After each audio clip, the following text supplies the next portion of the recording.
ভোরের আলো ফোটার আগেই রাজধানীর হাতিরঝিলে জড়ো হন নানা বয়সী মানুষ। কাউন্টডাউনের পর শুরু হয় রানিং উইথ পারপাস। 7.5 এবং 15 কিলোমিটার 2 ক্যাটাগরিতে দৌড়ে অংশ নেন হাজারো রানার।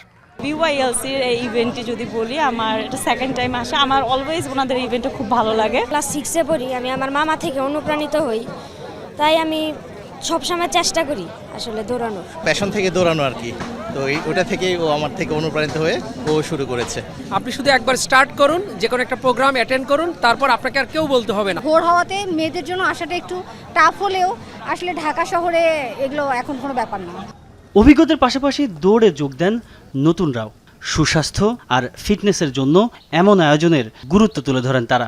আমরা এই সামারে এবছর এই গরমের মধ্যে প্রথম ইভেন্ট করেছি, তো প্রচণ্ড গরম। আজকে যে রানটা বিওএলসি রানের, এটার ওদের অর্গানাইজ এবং পুরো অ্যারেঞ্জমেন্টটা অনেক বেশি সুন্দর। সবাই একটা বেসিক একটা ডিগনিটি এটিকেট মেনটেন করতে চেষ্টা করছেন, অ্যান্ড উইদাউট মেল সাপোর্ট ফিমেলরা কখনো একটা সেফ অ্যাটমসফিয়ারে বা একটা নাইস অ্যান্ড নিট অ্যাটমসফিয়ারে রান করতে পারে না। ফিমেল ফ্রেন্ডলি হয় দেখি ফিমেল পার্টিসিপেশন কিন্তু প্রিভিয়াস ইয়ারগুলো থেকে প্রত্যেক বছর কিন্তু বেড়ে যায়। রানিং যে জিনিসটা, এটা হচ্ছে নিয়মিত কনসিস্টেন্সি যদি থাকে তাহলে রানিংটা আমরা উপভোগ্য করতে পারি।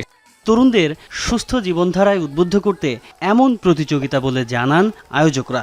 অনেক মানুষকে 2018 থেকে উদ্বুদ্ধ করেছি একটা হেলদি লাইফস্টাইল লিড করার জন্য, তো সেই লক্ষ্যে আমরা এবার করছি।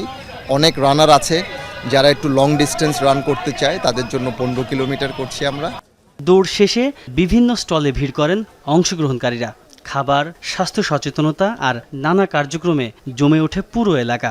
মানুষ যদি সুস্থ না থাকতে পারে তাহলে কিন্তু কোনো দাম নাই। এই ইভেন্টের মাধ্যমে আমরা আমাদের প্রেরণাকে জাগ্রত করতে পেরেছি। আমার খুবই ভালো লাগছে এবং আনন্দিত।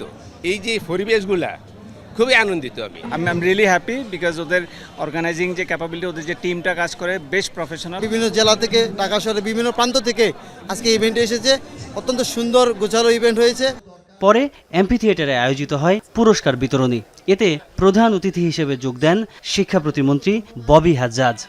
এই ধরনের হেলদি আপনার উৎসব মুখর আয়োজন ঢাকা শহরে আরো বেশি হওয়া দরকার। আমি নিজেই উৎসাহিত হয়েছি। আমার এলাকা, আমার কনস্টিটিউয়েন্সি বৃহত্তর মোহাম্মদপুরে এই ধরনের রানের ব্যবস্থা আমি করবো ইনশাআল্লাহ। বিভিন্ন ক্যাটাগরিতে বিজয়ীদের হাতে তুলে দেওয়া হয় পুরস্কার। পাশাপাশি সম্মাননা জানানো হয় পার্টনার ও স্পন্সরদের। তাজনুর ইসলাম, যমুনা নিউজ, ঢাকা।